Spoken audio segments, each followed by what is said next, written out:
Hello, welcome to the Statecraft Simplified with Dr. Ajay. In this lecture, we will be discussing about the important questions which are appeared in UGC NET exam in the last 12 to 15 years. यहाँ पे हम topic wise discussion करेंगे. पहले हम शुरू कर रहे हैं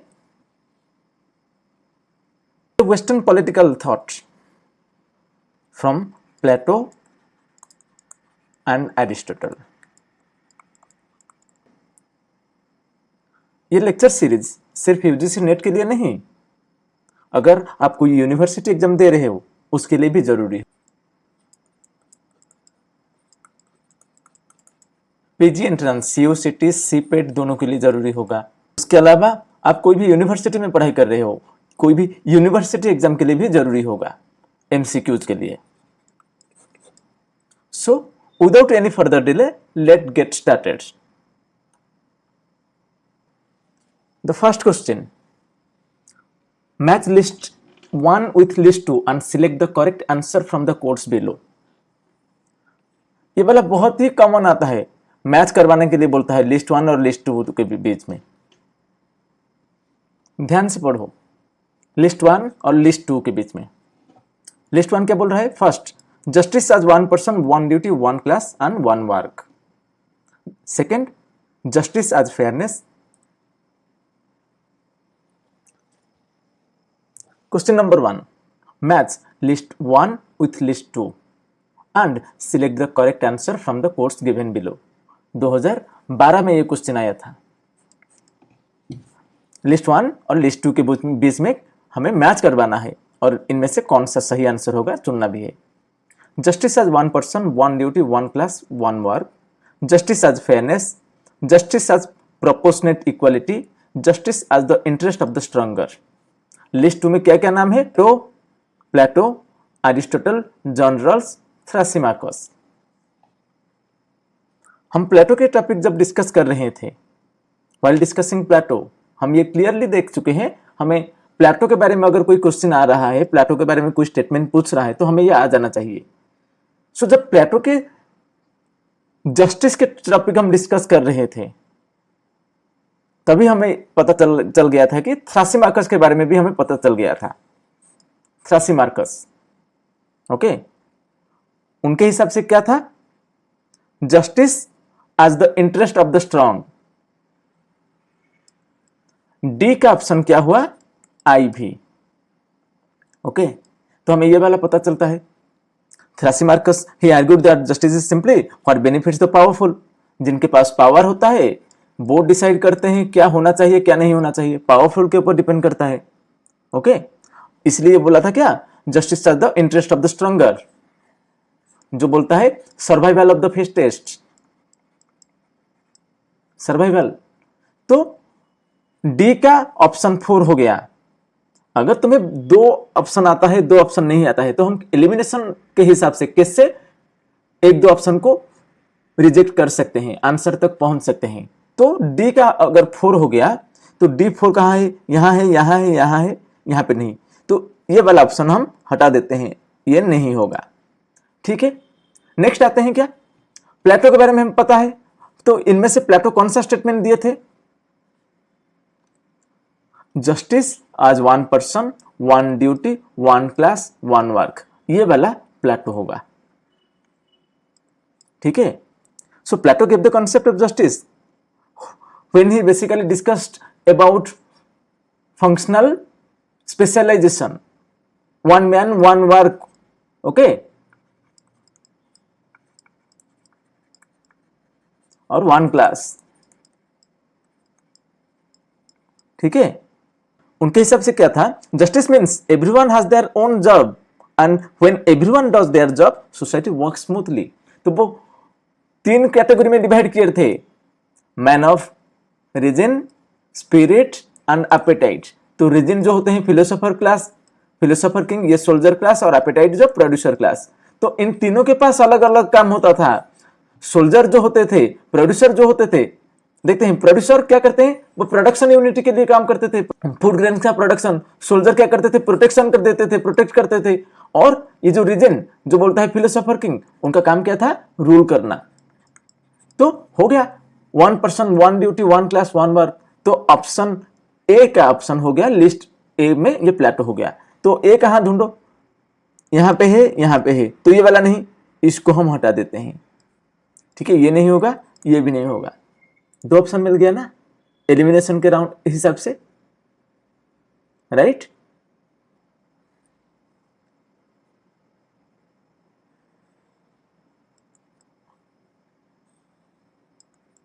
तो ये दोनों जस्टिस एज प्रोपोर्शनेट इक्वालिटी, ये स्टेटमेंट था अरिस्टोटल का। तो अरिस्टोटल क्या बोल रहे थे, justice is about finding the right balance between equality and merit. And merit, ये दोनों के बीच में फाइन बैलेंस एस्टेब्लिश करना, और the people get what they deserve based on their contribution. ये जो मेरिट के बेसिस में बात कर रहा है, तो तुम्हारा कंट्रीब्यूशन क्या है उस हिसाब से तुम्हें बेनिफिट्स भी मिलेगा। और जस्टिस एज फेयरनेस, ये वाला स्टेटमेंट सीधा तौर से जॉन रॉल्स से लिया गया है। John Rawls, okay, he believe that justice is about fairness where everyone has equal rights and opportunities. Equal right and opportunity.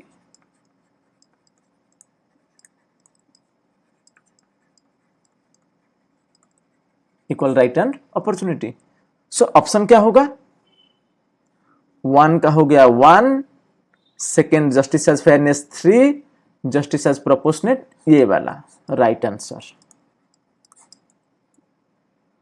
Okay, this is the right answer. Second question,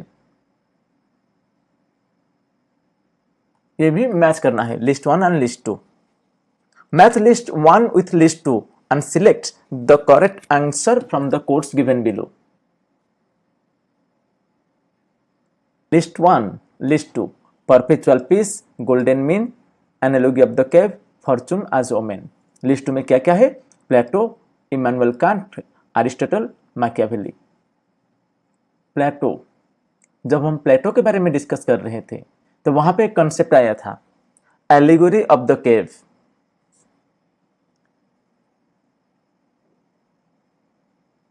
तो ये जो allegory of the केव और analogy of the केव ये दोनों same है, तो इसका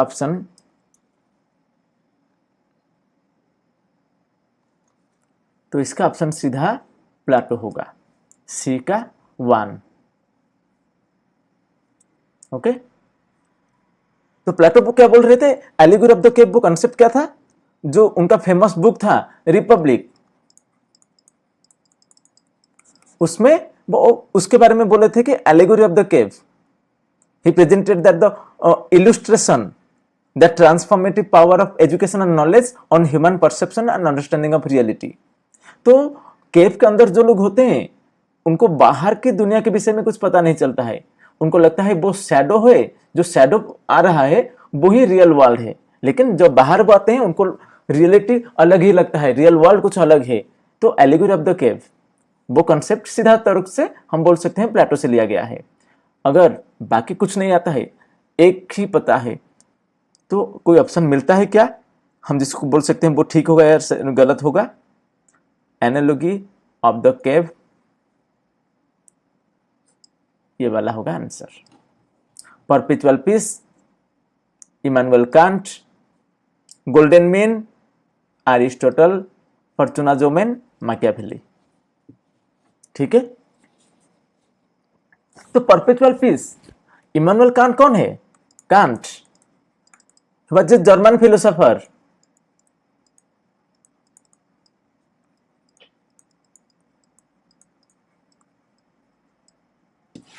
ठीक है, he had given the concept of perpetual peace. दूसरा हो गया गोल्डन मीन, जो अरिस्टोटल ने दिया था। अरिस्टोटल वो Greek philosopher 4th century BC में आए थे, Greek, right, and he was the student of Plato as well, Aristotle. तो उनका जो कॉन्सेप्ट था गोल्डन मीन, वो बोलते हैं एक मिडिल पाथ लेना पड़ेगा, middle path, without going to the extremes, without accepting the extremes.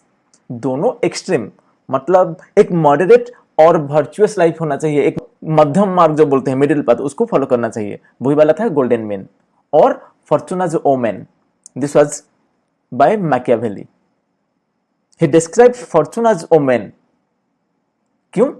जिससे कोई ओमेन अनप्रेडिक्टेबल होती है, उसी हिसाब से वो फॉर्चून को बोलते हैं।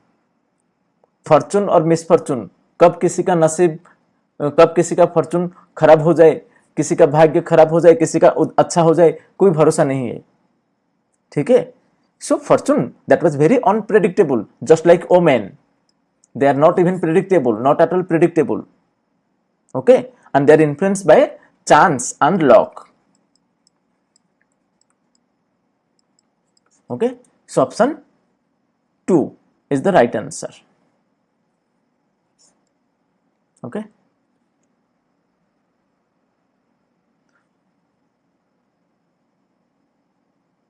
which one among the following statement is true? इनमें से कौन सा सत्य है, ट्रू है? ध्यान से पढ़ना, ट्रू है या फिर नॉट ट्रू पूछा होगा तो सिर्फ ट्रू समझ के टिक मार के आ जाओगे, वो गलत हो जाएगा। तो यहां पे पूछा है ट्रू क्या है, 2012 में आया था। Plateaus Republic is a book on ethics. ये तो plateaus book, it is A book on politics, it is both A book on ethics and politics, it is book on education. कौन सा सही होगा बताओ? Plateaus book, it's a book on ethics, ये सही है। Plateaus book on plateaus Republic is a book on politics, ये भी सही होगा। बोथ एथिक्स एंड पॉलिटिक्स, ये भी सही होगा। एजुकेशन के बारे में दिया गया था प्लेटोस कंसेप्ट ऑफ एजुकेशन, वो भी सही होगा। लेकिन इन चारों में, ये चारों के चारे सही है, लेकिन इन चारों में से सबसे अच्छा, सबसे अप्रोप्रिएट कौन सा होगा? अप्रोप्रिएट ये होगा। हम पहले इसलिए बोलते हैं, उनका जो सेमिनल वर्क द रिपब्लिक था, द रिपब्लिक, ये दोनों था, एथिक्स एंड पॉलिटिक्स, दोनों के बारे में बताया था। सिर्फ एथिक्स के बारे में नहीं होगा, सिर्फ पॉलिटिक्स के बारे में भी नहीं होगा, और एजुकेशन के बारे में सिर्फ नहीं होगा। ठीक है? So the most appropriate answer will be option C, it's a book on both ethics and politics. सीधा सीधा आंसर है, सीधा। Plato describes the working of human mind by what? Plato describes the working of human mind, इंसान का जो दिमाग है वो कैसे काम करता है? The allegory of the cave, the metaphor of the divided line, the doctrine of forms, और ऑल ऑफ द अबव। पहले समझते हैं ये तीनों है क्या। Allegory of the cave, that is the illusionary concept. जब लोगों ने मिस्टेक करते हैं शैडो को रियलिटी से, जब people they mistakes shadows for reality, shadows as reality. True knowledge comes from the real world beyond appearances. Okay, उनके हिसाब से ये था। और ये जो allegory of the cave, Plato ये मेटाफर इसलिए दिए थे कि जो उस समय में ग्रीक सिटी स्टेट था, वहां पे जो सोफिस्ट लोग थे वो शिक्षा देने के लिए, एजुकेशन के लिए पैसा लेते थे, पैसा भी चार्ज करते थे, और उनके हिसाब से मटेरियल गेन ही सब कुछ था। ठीक है? जस्टिस का कुछ लेना देना नहीं है। तो इसलिए उनको ये था कि जो सोफिस्ट है वो रियल टीचर नहीं है, रियल ट्रू सेंस में वो टीचर नहीं है, शिक्षक नहीं है, वो सिर्फ पैसा लेके पढ़ाने वाले पेड टीचर्स है। तो वास्तव में इंसान को किस चीज में खुशी देता है? कैसे एक इंसान कैसे खुश हो सकता है? जब वो राजा की बात कर रहे हैं, राजा कैसे खुश हो सकता है? जब प्रजा अच्छे से रहेंगे। तो एलिगोरी ऑफ द केव का मतलब यह था कि जो रियलिटी से दूर है, हम रियलिटी से हमें कोई नाता नहीं है, और जो इल्यूजन है, जो परछाई है, उसी को ही हम रियलिटी समझते हैं। तो ह्यूमन माइंड ये ठीक हो जाएगा। Metaphor of the divided lines, Plato's ways of explaining the levels of knowledge from illusion to belief to reasoning और ट्रू अंडरस्टैंडिंग, ये जो डिवाइडेड लाइंस भी था उनके हिसाब से। नॉलेज उसका एक्सप्लेनेशन कैसे हो सकता है, वो बोले पहले इल्यूजन होगा, इल्यूजन से रहता है, फिर बिलीफ आएगा, बिलीफ सिस्टम होगा, रीजनिंग, बिलीफ सिस्टम कैसे आएगा, वो रीजनिंग के जरिए। तो ये जो एक डिवाइडेड लाइंस भी रहता है, इल्यूजन, बिलीफ और रीजनिंग, और the doctrine of forms, doctrine of forms, the physical world is a shadow perfect unchanging idea of forms that exist beyond it. तो ये तीनों के तीनों ही प्लेटो का जो कंसेप्ट था, Plato describe the working of human mind by all this three, all of the above answer होगा।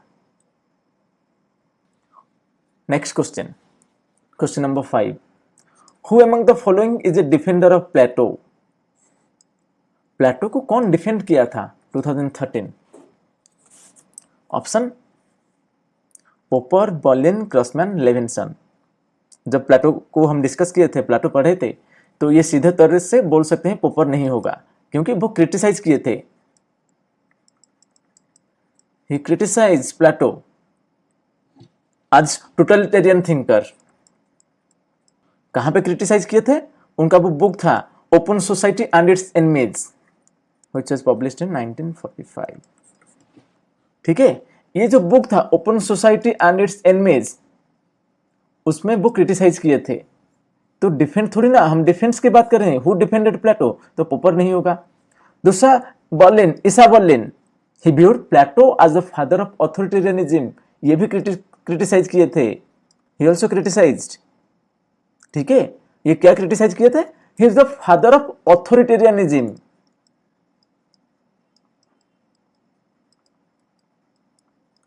Authoritarianism and emphasizing his anti-liberal ideas। Berlin ने यह भी कहा, प्लेटो कहा किस पे फोकस करते हैं?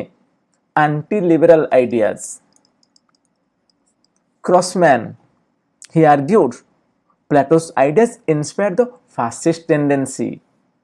क्रॉसमैन ने कहा कि प्लेटो का जो आइडिया था वो फासिज्म के टेंडेंसी को सपोर्ट करता है। ये फासिस्ट जो होते हैं उनको वो सपोर्ट करते हैं, फासिज्म को सपोर्ट करते हैं। ओके, उनका जो बुक था द गॉड दैट फेल्ड, क्रॉसमैन का बुक का नाम क्या था? क्रॉसमैन का बुक का नाम the God that failed, 1949। Okay, God that failed. इसमें वो प्लेटोस कॉन्सेप्ट ऑफ फिलोसफी, प्लेटो का जो कॉन्सेप्ट था उसको वो क्रिटिसाइज किए थे। ठीक है, with the rise of Stalinism, Crossman का उसमें वो क्या कहते? He compared Plato's philosopher king, उनका जो कॉन्सेप्ट था फिलोसोफर किंग का कॉन्सेप्ट, किससे कंपेयर किया था?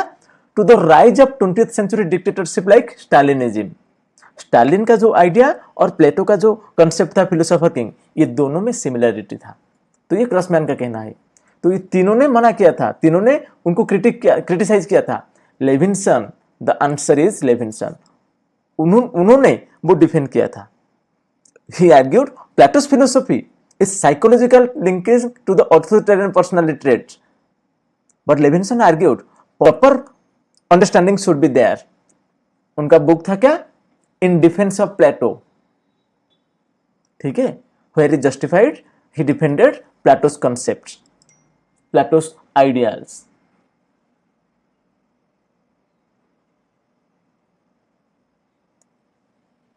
ओके,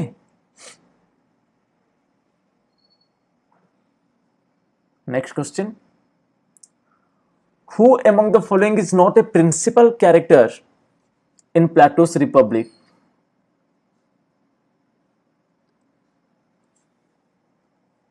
प्लेटो का जो सेमिनल वर्क था द रिपब्लिक, उसमें कौन एक प्रिंसिपल कैरेक्टर, मेन कैरेक्टर नहीं है? पोलेमार्कस इज ए कैरेक्टर। पोलेमार्कस ने क्या बोला था?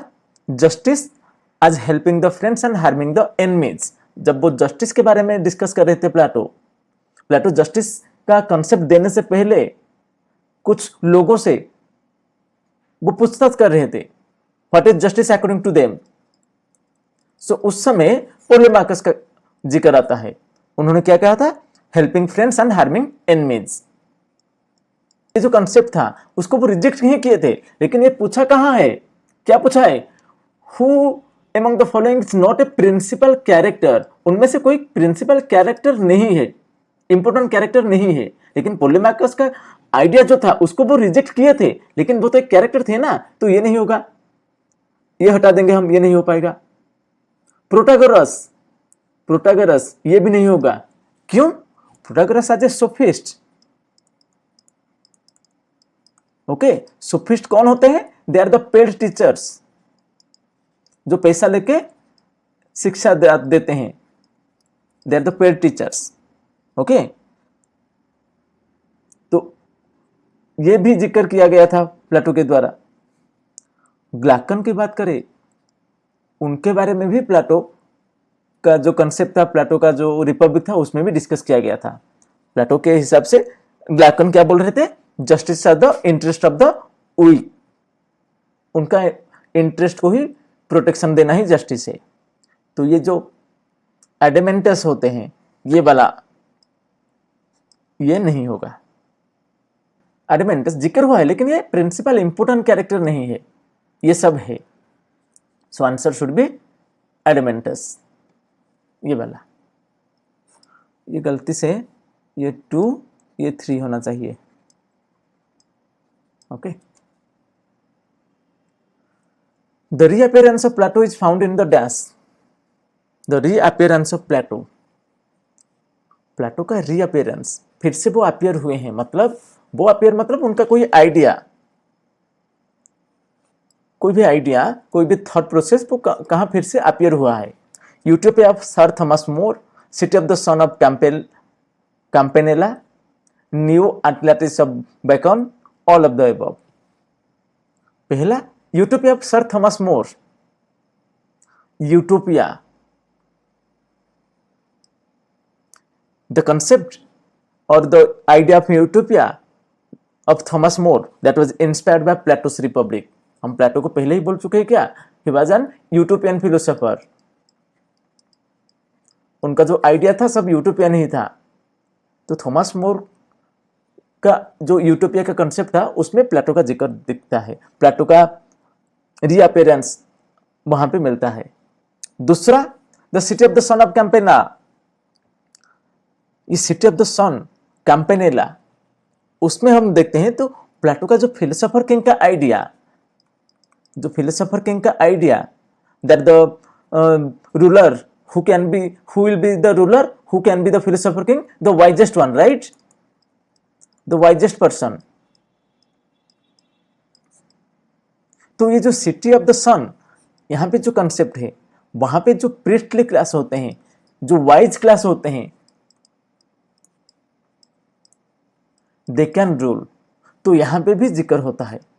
सिर्फ उसके बारे में नहीं, प्लेटो का जो कम्युनिज्म, जो कम्युनल लिविंग,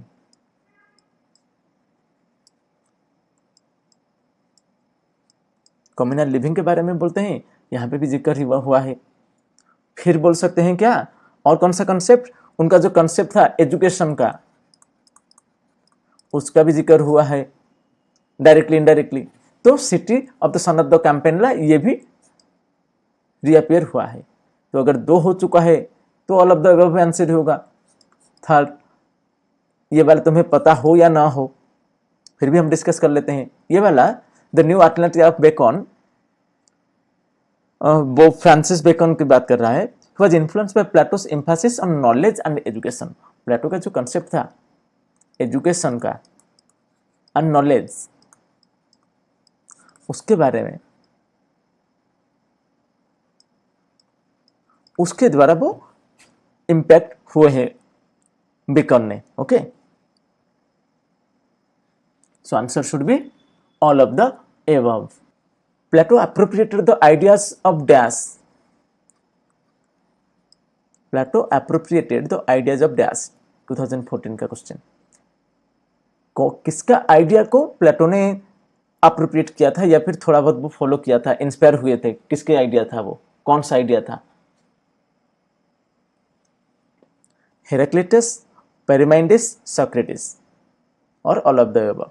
सॉक्रेटिस तो पता ही होगा सबको, क्योंकि सॉक्रेटिस का जो एथिक्स था, क्वेश्चनिंग करने का तरीका, जो डायलॉग, सॉक्रेटिक मेथड जो बोलते हैं, उसके द्वारा तो बहुत ज्यादा इन्फ्लुएंस हुए थे कि, और ऊपर से प्लेटो का वो टीचर भी थे। प्लेटो का जो फिलोसफी था वो सॉक्रेटिक ट्रेडिशन से ही इन्फ्लुएंस हुआ था, तो ये पक्का आंसर होगा। और इन दोनों में से कुछ है क्या? Heraclitus, Heraclitus everything is in constant change. इनका जो कंसेप्ट था, सब कुछ बदल रहा है, कॉन्स्टेंटली सब कुछ चेंज हो रहा है।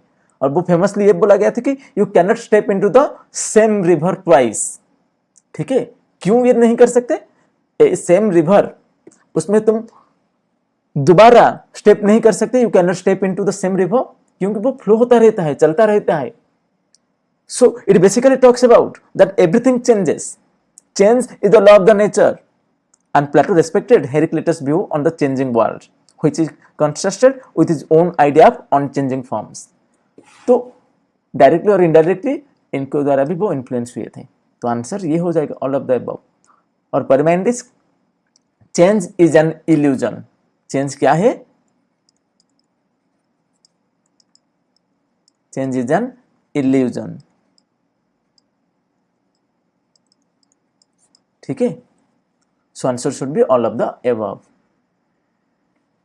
Next, assertion and reasoning. Given below the two statements, one labeled as assertion and other labeled as reason. Select the correct answer from the two quotes given below. यह assertion reasoning बहुत आता है exam में, हर कोई exam में, masters का entrance हो, UGC net का, एनटीए नेट का एग्जाम हो, यूनिवर्सिटी एग्जाम हो, कहीं भी सेमेस्टर का एग्जाम हो, आ जाता है। Assertion 1. For Plato, knowledge is neither perception nor opinion. Reason क्या? Right opinion is knowledge. Let's understand this too. प्लेटो का पहला जो assertion क्या था? Knowledge is neither perception nor opinion. तो ये जो कंसेप्ट प्लेटो आर्ग्यू कर रहे थे, knowledge is not the मियर perception, सिर्फ ये परसेप्शन नहीं है, प्लेटो तो एग्री करते थे, और सिर्फ ये ओपिनियन भी नहीं है। उनके हिसाब से क्या था? True knowledge must be justified, right?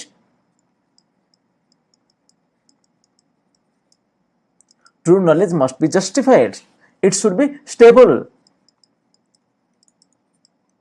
And internal truth.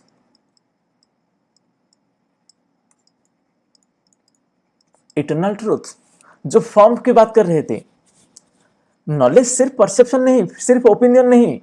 ये जो है ऑप्शन है, ये तो सीधा तरीके से बोल रहे थे ना, ये परसेप्शन और ओपिनियन नहीं है, कुछ उससे ज्यादा है, जस्टिफाइड होना चाहिए, स्टेबल होना चाहिए, इटरनल ट्रूथ फॉर्म्स की बात कर रहे थे। तो ये क्या अंत था? For Plato knowledge is neither perception nor opinion. ये बोल रहे सिर्फ परसेप्शन नहीं या फिर ओपिनियन नहीं, तो ये तो ठीक है ना, right? Right opinion is knowledge, ये जो कंसेप्ट था। Plato says right opinion is not yet knowledge because it lacks justification. Opinion है, किसी का कोई ओपिनियन है, मतामत जिसको बोलते हैं, ये सिर्फ तुम्हारा खुद का ओपिनियन है, कोई वैलिड जस्टिफिकेशन दिया गया है क्या?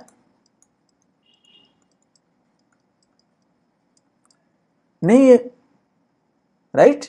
तो आंसर क्या हो सकता है?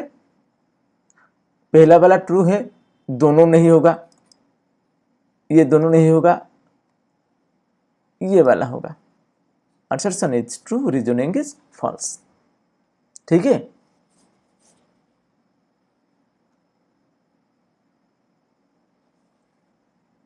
Okay. For Plato knowledge is neither perception nor opinion. Okay, Plato developed his theory of nature of the ultimate reality, expanding the actual world in dash. कौन सा वो किताब था, कौन सा वर्क था जो प्लेटो डेवलप किए थे? His theory of nature of the ultimate reality, nature of the ultimate reality, which basically talks about the explaining the actual world. तो ये जो रिपब्लिक की बात कर रहे हैं ये प्लेटो के द्वारा लिखा गया था, लेकिन उसका फोकस कहाँ था? Justice, ideal state, theory of forms. तो ये जो नेचर की बात कर रहा है, अल्टीमेट रियलिटी क्या है, एक्चुअल वर्ल्ड की बात कर रहा है, इसके बारे में ये नहीं था, तो ये रिपब्लिक नहीं होगा। Politics, this book was written by Aristotle, not Plato. Okay, Plato ने नहीं लिखा था, तो ये भी नहीं हो पाएगा। Laws, it basically discusses about law and governance, this was also written by Plato. Okay, लेकिन it deals with law and governance, ना कि अल्टीमेट रियलिटी क्या है, nature of ultimate reality, actual world, इसके बारे में कुछ नहीं बोला था। लेकिन ऑप्शन एक बच गया, ये हट गया, option the Timaeus. This basically represents the cosmological and metaphysical views, cosmology and metaphysics.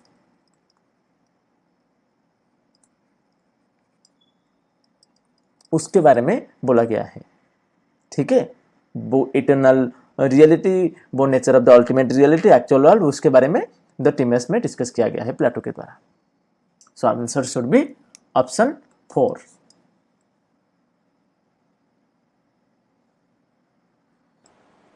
Next question, given below are two statements, one labeled as assertion and the other labeled as reason. Choose the correct answer using the quotes given below. December 2014. Assertion: for Plato, great diversity of wealth was inconsistent with good government. Second, reason क्या बोल रहा है? He saw no way to abolish evil except by abolishing wealth itself. So far as soldiers and rulers are concerned. So assertion, it basically talks about Plato believed that great diversity of wealth was inconsistent with good government. In his seminal work, The Republic, he argued extreme wealth or poverty, कोई भी चीज extreme level में हो रहा है, wealth हो या poverty हो, ये दोनों अगर एक्सट्रीम है तो that ultimately leads to conflict and corruption. Okay, if that a just society requires moderation and unity, especially among the guardian class. अगर गार्डियन क्लास की बात करें, गार्डियन क्लास, तो उनके पास एक्सट्रीम बहुत ज्यादा प्रॉपर्टी नहीं होना चाहिए या फिर एक्सट्रीम पॉवर्टी नहीं होना चाहिए स्टेट में. अगर स्टेट में बहुत ज्यादा पॉवर्टी है या फिर कुछ लोग ज्यादा वेल्दी है तो वहां पे कॉन्फ्लिक्ट दिखा जाएगा, वहां पे करप्शन होगा. तो एक्सट्रीम ऑफ वेल्थ और extreme of poverty ultimately leads to social conflict. Okay, and he believe that a just society requires moderation and unity. क्या चाहिए जस्ट सोसाइटी के लिए? यूनिटी और मॉडरेशन, स्पेशली गार्डियन क्लास के लिए.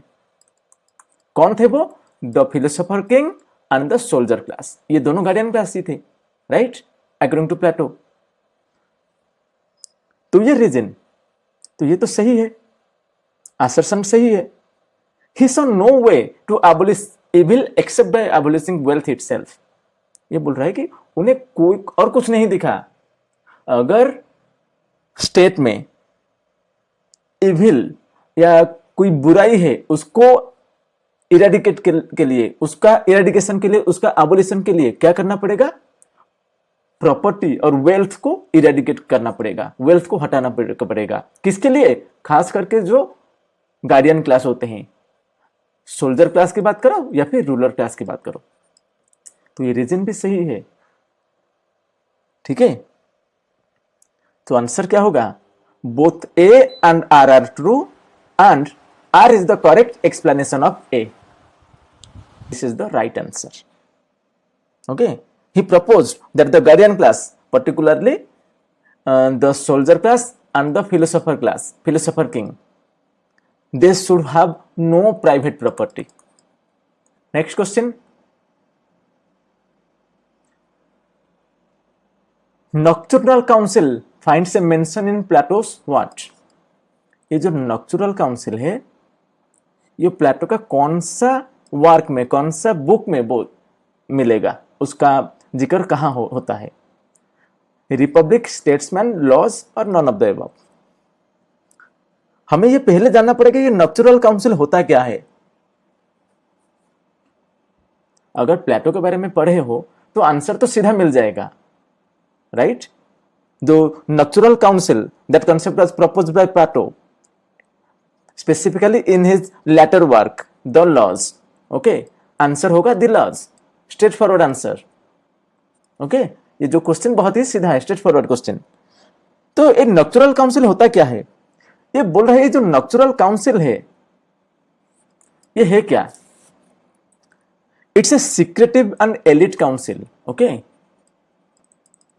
secretive and elite council of highly educated philosopher and guardians। किसका group है? जो गार्डियन क्लास होते हैं, खास करके जो philosopher king and the soldiers class होते हैं, इनको हम गार्डियन बोलते हैं। ये दोनों class they consist of the guardian class. तो वहां का जो हाईली एजुकेटेड जो होते हैं उनका काउंसिल है, और वो काउंसिल बहुत ही सीक्रेटिव है, बहुत ही सीक्रेसी मेंटेन किया जाता है। और वो स्टडी क्या करते हैं? They study astronomy, philosophy, theology, laws, etc. Specifically, ये कब मिलते थे? At night, रात को ही मिलते थे। तो नॉक्चुरल एनिमल जैसे होते हैं जो रात्रिचर बोलते हैं, रात को जो मिलते हैं, रात को बाहर नहीं आते हैं, शिकार वगैरह करते हैं, तो ये रात को ही मिलते हैं ज्यादातर, इसलिए nocturnal council. And it reflects on divine law and truth, serves as a moral and intellectual guide for cities ruler. जो रूलर्स होते हैं, जो रूल करते हैं, उनके लिए एक मोरल एंड इंटेलेक्चुअल गाइड के हिसाब से काम करता है। So nocturnal council finds a mention in Plato's the Laws. Okay, उनका जो किताब था। Next question, Plato's communism of family and property was largely derived from the experience of what? ये जो प्लेटो का कंसेप्ट था communism of family and property, वो कहां से डिराइव करते हैं? Stagira, Sparta, Athens, Venice? Plato का जो कंसेप्ट था the communism of family and private property, that was meant only for the guardian class, right? जो प्रोड्यूसर क्लास होते हैं उनके लिए नहीं था, राइट? तो ये जो only for the guardian class बोल रहा है the communism of family and property, तो ये जो आइडिया वो कहां से लाए थे, कहां से वो इन्फ्लुएंस हुए थे? तो ये कम्युनिज्म का कॉन्सेप्ट लाए थे। Okay, common ownership and state control भी होना चाहिए। सो कोई भी प्राइवेट इंटरेस्ट, कोई भी प्राइवेट प्रॉपर्टी नहीं रहेगा। And a strong focus should be on discipline, unity and loyalty towards the state. So ये जो कॉन्सेप्ट था, आइडिया, तो किसके द्वारा, कौन सा प्लेस था वो जिसके द्वारा प्लेटो ने इन्फ्लुएंस हुए थे? फिर इन्फ्लुएंस होने के बाद वो एथेंस में लाए थे। तो ये जो एथेंस का जो ये है, ये सीधे तरीके से नकारा जा सकता है, ये आंसर नहीं होगा, क्योंकि प्लेटो का जो कॉन्सेप्ट था वो कम्युनिज्म वो एथेंस में ही लागू किए थे। तो एथेंस के लागू किए थे, तो एथेंस में कैसे, एथेंस के द्वारा वो कैसे इन्फ्लुएंस हो सकते हैं? वहां पे नहीं था, इसीलिए तो वो लाए ना। और ऊपर से वो डेमोक्रेटिक था, ट्रू डेमोक्रेटिक। प्लेटो का वो होम स्टेट था, होम सिटी था। स्टैगिरा की बात करें, ये नहीं होगा। Stagira, it was the birth place of Aristotle, not related to Plato's concept of communism, तो ये भी नहीं होगा। Venice, it is a much later, you can say medieval period Republic.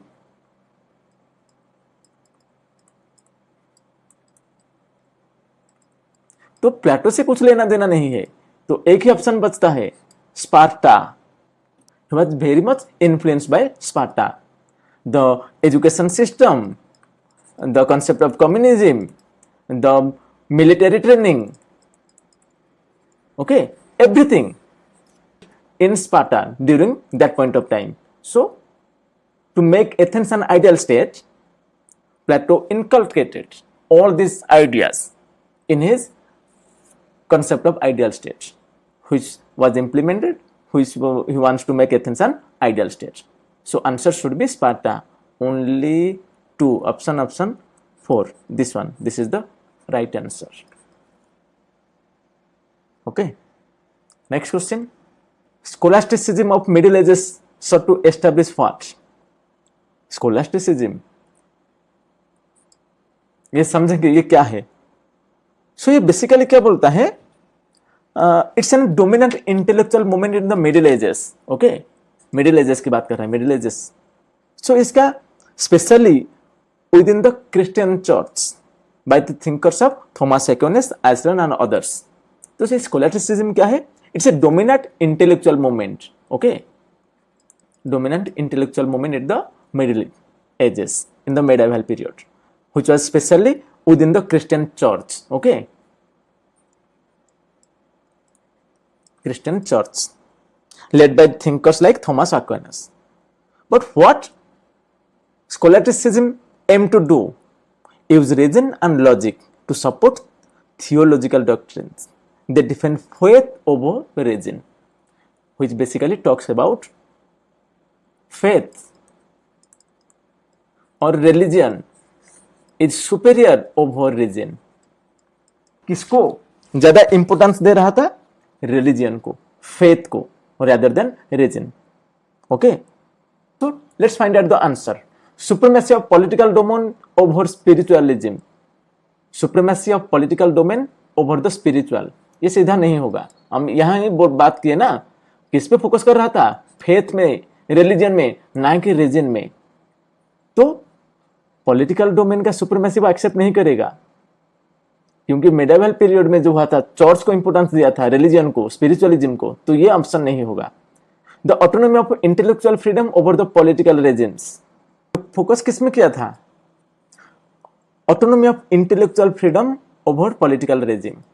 ये सेकेंड ऑप्शन ठीक है. तो सेकेंड ऑप्शन कहां पे है? सीधा आंसर ये हो सकता है, क्योंकि और कहीं पे नहीं है. पहला वाला गलत हो गया तो एलिमिनेशन राउंड में ये दोनों को हम हटा सकते हैं. दूसरा सही है तो एक ही ऑप्शन बचता है, लेकिन फिर भी हम तीसरा और चौथा ऑप्शन देख लेते हैं. तो ascendancy of theology over philosophy, ये भी गलत है. Next, the subordination of rational element to the theological elements of the church. जो रेशनलिटी है, रेशनलिटी मतलब हम बात कर सकते हैं रीजन की बात करें. ओके, उसका सबऑर्डिनेशन थियोलॉजी, चर्च पहले आएगा, उसके नीचे ही रहेगा रीजन और रेशनैलिटी. तो सुपेरियर कौन होगा? चर्च. थियोलॉजी, रिलीजन यहां पे सुपेरियर होगा. तो ये भी ऑप्शन सही है. सो क्वेश्चन क्या पूछा है? Scholasticism of Middle Ages sought to establish what? It aims to establish the autonomy of intellectual freedom over political regime and the subordination of rational element to the theological element of the church. Option D. 2 and 4 are correct answer. Next question. For Plato, which one of the following statement is not true? ध्यान से देखना, क्या पूछा है? Not true. True नहीं पूछा है. इनमें से गलत कौन सा है? Ideas are substances. Ideas are essence of all things. Ideas are reflections of things. Ideas are universal. The quotes given below. ये जो कोड दिया गया है उनमें से करेक्ट आंसर सिलेक्ट करना होगा. तो आइडियाज आर सब्सटेंसेस. प्लेटो ये कभी बोले हैं क्या आइडियाज आर सब्सटेंस? नहीं, सब्सटेंस के बारे में तो बोले नहीं किए हैं कभी. Second, ideas are essence of all things. All things कैसे होगा? सारे के सारे तमाम चीज के लिए कैसे हो सकता है? ये भी गलत होगा. Ideas are reflections of things, ये सही हो सकता है. Ideas are universal.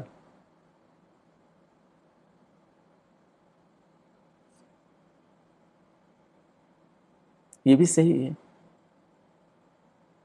ये भी सही है, ये भी सही है, ये गलत है. तो हमें पूछा क्या था? नॉट ट्रू है ना. नॉट ट्रू मतलब क्या? इनमें से सत्य कौन सा नहीं है? आइडियाज आर सब्सटेंस, यस ठीक है, सत्य है.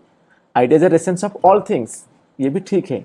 Ideas are reflections of things. No, for Plato ideas of forms are not reflection or copies of the things. Okay, So ideas, they are not the reflection of things. Rather, things in the physical world are imperfect reflection or copies of the perfect eternal ideas. So ये वाला ठीक है. Answer कौन सा होगा? Only 3 यहाँ. This is the right answer. Next question. Given below are two statements, one labeled as assertion and other labeled as reason. Select the correct answer from the quotes given below. January 2017. Platonic theory of ideas are true. Ideas is based upon the theory of knowledge. Second, for him, knowledge is perception. Platonic theory of ideas is based upon the theory of knowledge. This is true. ये ठीक है. For him, knowledge is perception. This is not correct. Plato believed that. He rejected perception और sense experience as source of true knowledge. उनके हिसाब से ये जो perception और ये जो sense होता है, experience की बात कर रहे हैं, वो source नहीं है true knowledge का. It's not a source of true knowledge because it is unreliable and changeable. Perception किसी का सेंस एक्सपीरियंस है, वो बदल भी सकता है ना, चेंजेबल है वो, तो इसको वो एक्सेप्ट नहीं कर सकते. Okay, for Plato knowledge is justified true belief about the eternal forms, not mere perception. ये गलत होगा. सो आंसर कौन सा होगा? A is true, R is false. Option C. Next question. Which one of the following is not a source of Plato's theory of ideas? ये भी ध्यान से देखो. Not a source of Plato's theory of ideas. 2017. Heraclitus, the notion of sphere of becoming. Antisthenes, the notion of absolute aestheticism and rigorous self-mortification. Socrates, the doctrine of concept. Electis, the idea of sphere of absolute being. थोड़ा सा difficult question है ये, okay, लेकिन solve भी किया जा सकता है. हेराक्लिटस की बात करें, the notion of sphere of becoming. Reality is the constant tense. Reality is the constant change. Everything flows. ये जो कॉन्सेप्ट था, you can not step into the same river twice. That everything is changing. What is constant? That everything is changeable. The world is in a continuous process of becoming, never static. ये जो concept था, प्लेटो का जो theory of the ideas था, उनके द्वारा वो प्रभावित हुए थे. सोर्स एक होगा, ये सही होगा. ये पूछा है नॉट, ओके, तो ये नहीं होगा. Socrates, the doctrine of concepts. The doctrine of concept, it is focused on the defining universal concepts.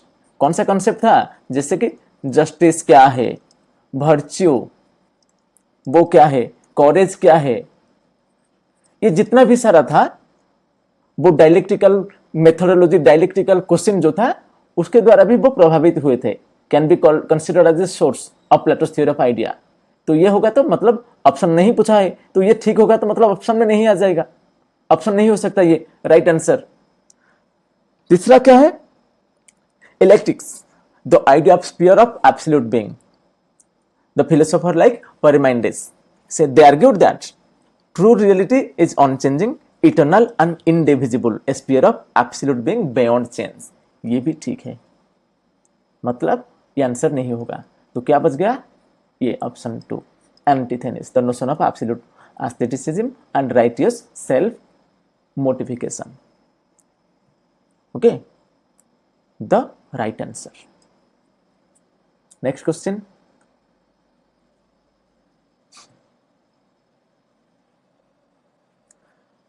Match the list 1 and list 2 and select the correct answer from the quotes given below.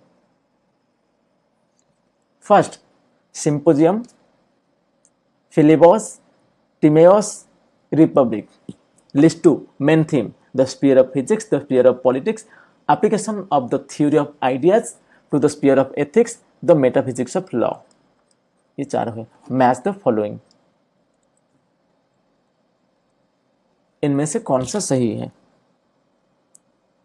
पहला symposium, symposium that explores love as a means to ascend from physical abstraction to love of eternal form, especially beauty. Symposium, उसकी बात करें तो ये metaphysics of love की बात कर रहा है। तो एक option 4, Philebus that discusses about the pleasure and knowledge in relation to a good life. Okay, applying Plato's metaphysics into ethics.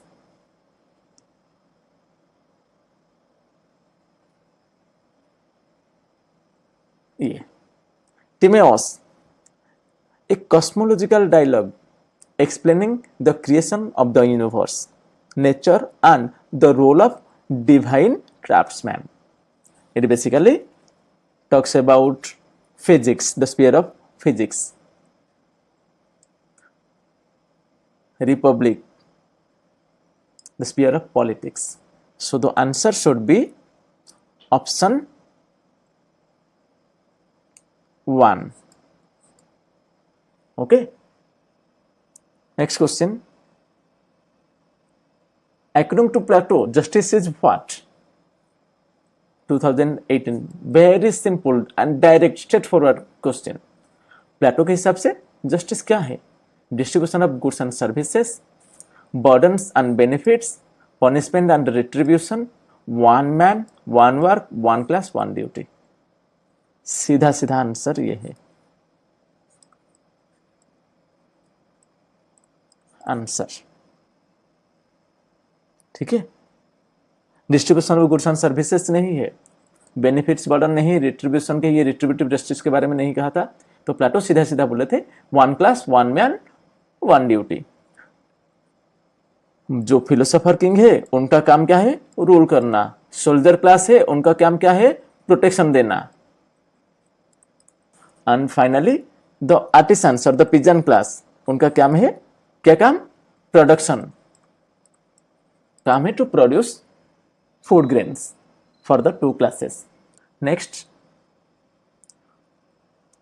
who among the following said that Republic pictures a utopia not because it is romance, but because Plato intended to be the start of scientific attack upon the idea of the good. ये जो statement है किसने किया था? साबाइन, dawning, Barker, एवेनस्टाइन। साबाइन, उनकी बात करें, author क्या थे? History of political theory book उनका था।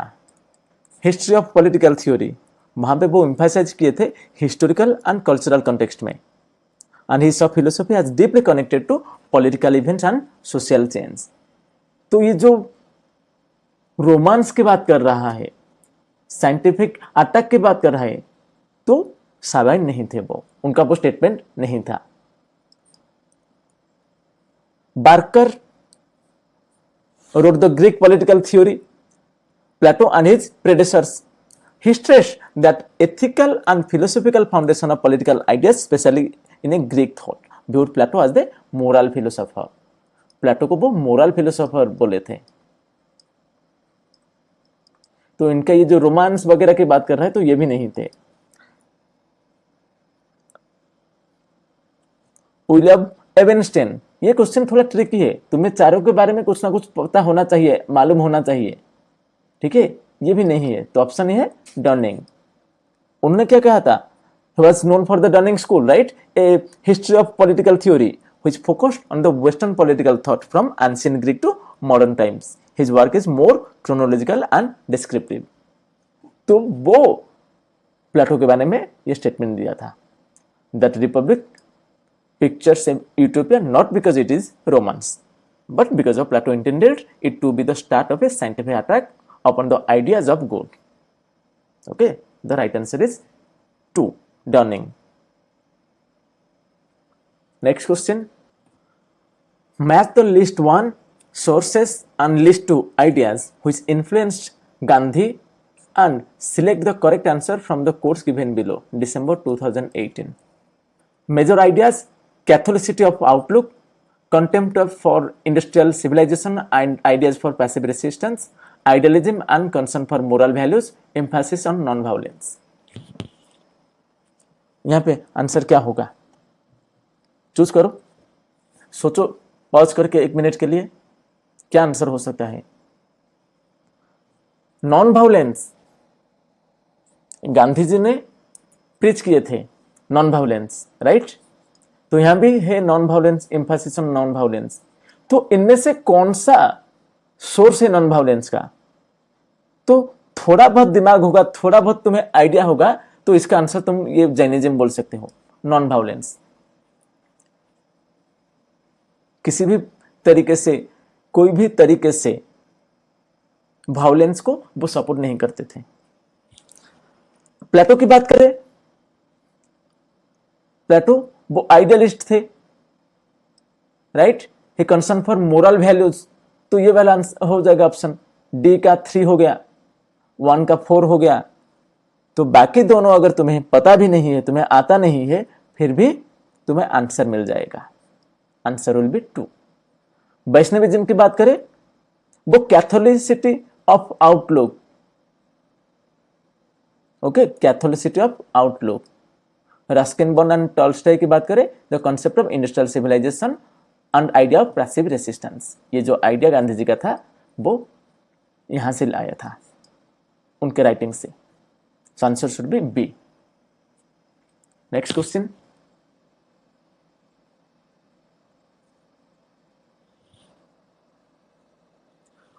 Which one of the following are the features of Plato's theory of education? 2019 का क्वेश्चन है। प्लेटो का जो थ्योरी था एजुकेशन का, उसका कौन सा फीचर्स है, इनमें से कौन सा फीचर्स है? नहीं पूछ रहा है कौन, which of the following is a features, yes पूछ रहा है। It is a means of social righteousness and realization of truth. Righteousness and realization of truth, ये सही है, सत्य की बात कर रहे थे, ट्रूथ क्या है। Second, elementary education begins at childhood up to the age of 6, ये भी सही है, 0 to 6 ईयर्स उनका जो एजुकेशन का पहला पड़ाव था। The public test is held at the age of 20, ये भी सही है, जो बोलते हैं फर्स्ट स्क्रीनिंग टेस्ट, ओके, ये जो फर्स्ट टेस्ट होगा, जो फेल हो जाएगा वो प्रोड्यूसर क्लास ज्वाइन करेगा, जो पास करेगा फिर आगे पढ़ाई करेगा, ये भी सही है। वो फर्स्ट एग्जाम 20 ईयर में होता है। At the age of 30 second selective test is to be taken place, ये भी सही है। सेकेंड स्क्रीनिंग टेस्ट जो होता है वो एट द एज ऑफ 30, यहां पे जो पास करेगा वो आगे जाएगा, फिलोसोफर किंग की पढ़ाई करेगा, और जो रह जाएगा वो सोल्जर क्लास भी ज्वाइन करेगा, ओके। ये चारों के चारों सही है, ऑप्शन डी। अगर थोड़ा बहुत फंडामेंटल पता है, फंडामेंटल क्लियर है तुम्हारा प्लेटो का कंसेप्ट ऑफ एजुकेशन, तो सीधा आंसर आ जाएगा। और इस तरह क्वेश्चन हर कोई एग्जाम में आजकल आता है। Next question, dialectic method was used for the first time in the writings of which of the following thinker? 2019 का क्वेश्चन। इनमें से कौन सा थिंकर, कौन सा फिलोसोफर है जो पहली बार डायलेक्टिकल मेथड को फॉलो किए थे? सोक्रेटिस, हेगल, प्लेटो, मार्क्स। पहले कौन आया था? सीधा सीधा सोक्रेटिस, ओके। हाँ, ये बोल सकते हैं फर्दर प्लेटो इसको डेवलप किए थे, डेवलप्ड बाय प्लेटो, लेकिन पहला यूज की बात कर रहा है तो ये सोक्रेटिस होगा, ओके, सीधा आंसर है। उसके बाद सोक्रेटिस, प्लेटो यूज करने के बाद हेगल भी यूज किए थे, हेगल से इन्फ्लुएंस होके मार्क्स यूज किए थे। हेगल का जो था वो डायलेक्टिकल मेटेरियलिज्म था, that is not on the basis of materialistic interpretation, जो मार्क्स ने किया था, materialistic interpretation. The theory of form and the allegory of cave is related to whom? बहुत ही सिंपल क्वेश्चन, बहुत बार डिस्कस कर चुके हैं हम। जब पढ़े थे ये theory of form, allegory of the केव, इसके बारे में हम डिस्कस किए थे, कहां पे? प्लेटो में। सीधा तरीके से, सीधा सीधा answer. That ideal state ruled by the philosopher king, उनका जो आइडिया था। ओके, वो थ्योरी ऑफ फॉर्म्स और जस्टिस के बारे में बोले थे, कम्युनल प्रॉपर्टी के बारे में बोले थे, तो ये सब कुछ प्लेटो। मैकियावेली की बात करें, मैकियावेली उनका वर्क था द प्रिंस, ये मेडाइवल थिंकर थे। उनके हिसाब से politics is all about power and realism, वो रियलिस्ट भी थे। Okay, and he justified and justifies main, and result अगर सही होगा तो मेंस क्या है वो मैटर नहीं करेगा। अरिस्टोटल की बात करें तो द पीपल ऑफ प्लेटो, उनका जो वर्क था पॉलिटिक्स, उनका फेमस वर्क पॉलिटिक्स, ठीक है। उन्होंने कहा था कि man is a political animal.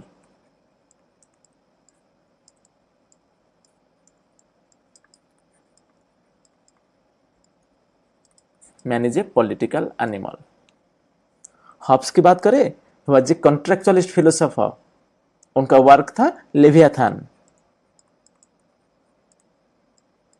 Leviathan का मतलब द सी मॉन्स्टर। ओके, उनका जो आइडिया था in the state of nature that life is nasty, brutish, short, poor, so he had given a negative connotation, negative concept on the theory, on the idea of state of nature.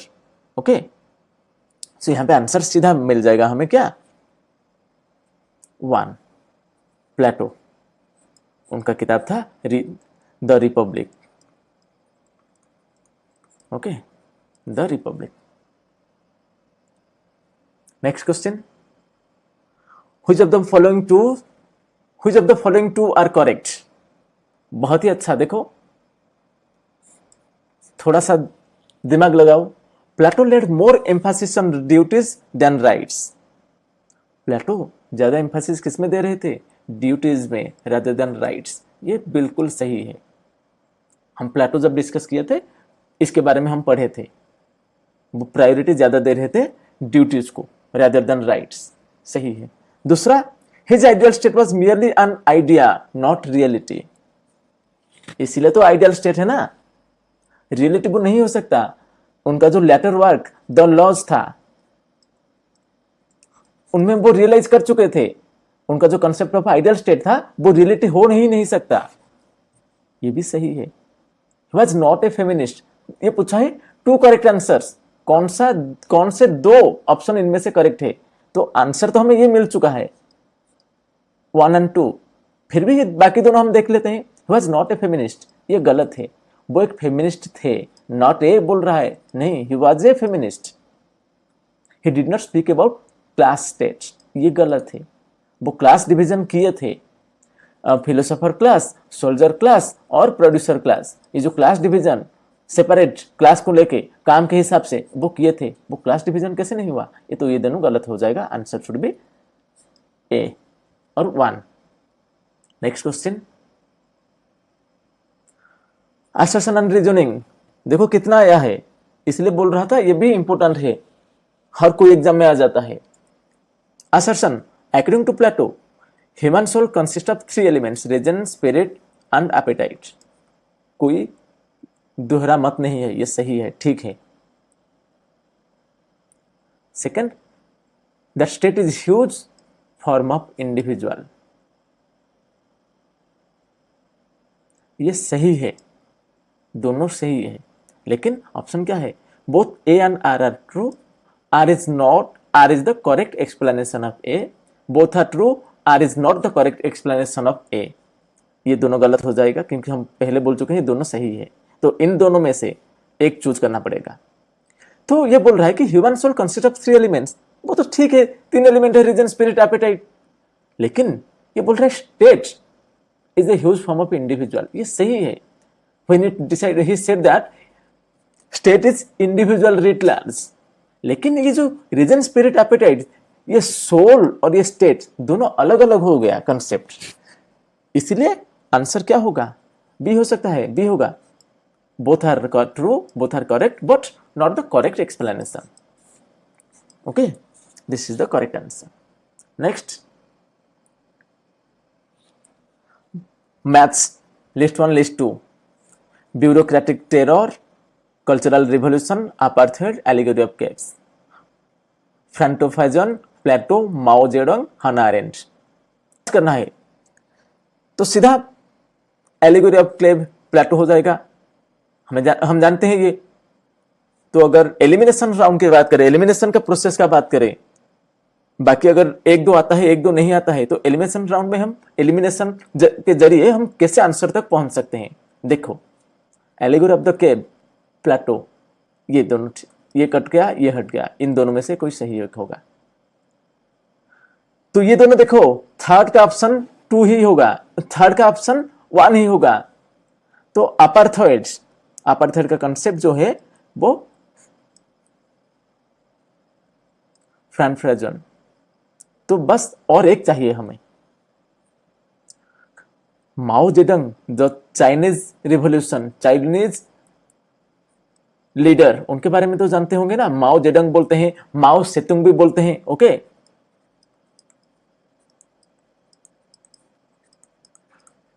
ये दोनों सही एक ही है। तो उनका जो concept था cultural revolution, माओ जेडंग, और ब्यूरोक्रेटिक टेरर हाना अरेंट। हाना अरेंट बोलते थे मैं खुद के लिए ही लिखता हूं, किसी और के लिए नहीं। उनका जो कंसेप्ट था बनालिटी ऑफ इविल, बनालिटी ऑफ इविल्स। ठीक है, आंसर क्या होगा 27 का 4। जब हम हाना अरेंट डिस्कस करेंगे, ये बनालिटी ऑफ इविल्स क्या है, ब्यूरोक्रेटिक टेरर क्या है, उसके बारे में हम डिटेल में एनालिसिस करेंगे। Next, Apology is a dialogue written by Plato. Which among the following are the characters of this dialogue? ये जो एपोलॉजी, ये जो डायलॉग लिखा गया था प्लेटो के द्वारा, एपोलॉजी का मतलब क्या है? एपोलॉजी का मतलब ये नहीं कि वो मतलब सॉरी बोल रहे हैं, सॉरी कह रहे हैं किसी को। ओके,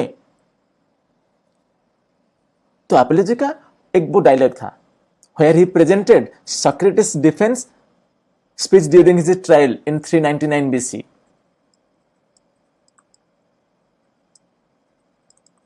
399 BC में सॉक्रेटिस का जब ट्रायल चल रहा था, उसी समय यह एपोलॉजी के बारे में बता रहे थे। Okay, it means defence, not sorry. Okay, not sorry. तो किसके बारे में ये बोल रहा था? सॉक्रेटिस तो पक्का है, सॉक्रेटिस पक्का है। तो सॉक्रेटिस को गलत साबित करके उनको जहर दिया गया था, राइट? उनको मार दिया गया था।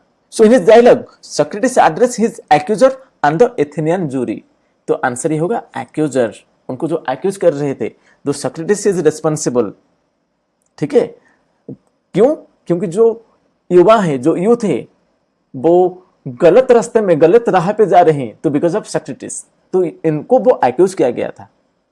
ओके, मेलेटस थे, देन मेलेटस, देन एन्यूटोस, ये सब थे, लाइकोन, ये सब बोल रहे थे कि Socrates is responsible for the misguidance of the youth of Athens. तो इसलिए उनको वो जहर देके मार दिया गया, उनको जेल जाना पड़ा। इसलिए वो एपोलॉजी में सॉक्रेटिस और हिज एक्यूजर्स के बारे में बताते हैं।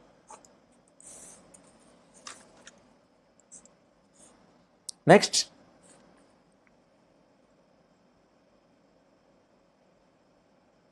which among the following thinker can be equated with the statement that he proposes an aesthetic communication and the purpose of which is to remove objects of desire?